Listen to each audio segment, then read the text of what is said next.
Imagine a cold winter morning when the snow blankets the ground so thickly it looks like the earth is wrapped in a giant, fluffy quilt. Deep in the heart of a snowy forest, where few dare to venture, stood a mysterious ice castle. They say it appeared only once a year on the longest night of December, and then vanished as if it had never been. But this year, something went wrong.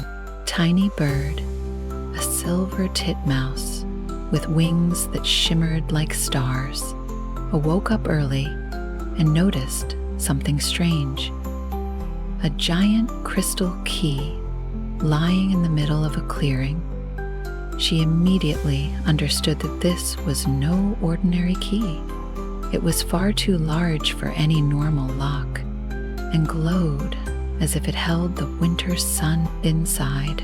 The silver bird flew closer and saw that the key held a tiny flickering flame inside it, glowing faintly and then dimming again.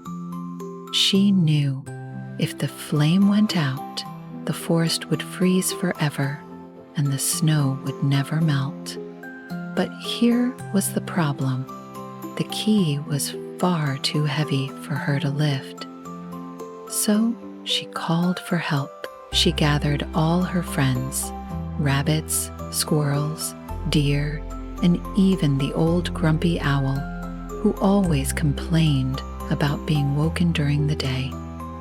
Together, they picked up the key and began carrying it toward the ice castle. The journey was long and hard.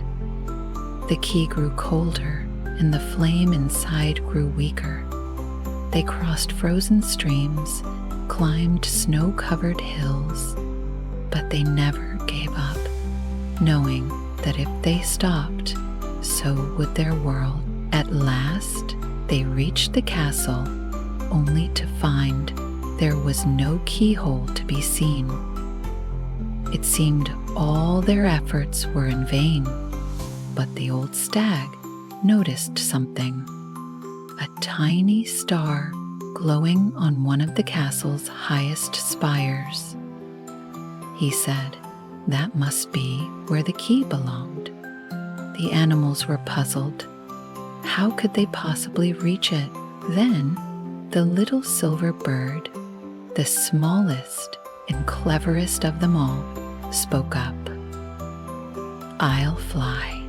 She took the key in her tiny claws and soared up to the star.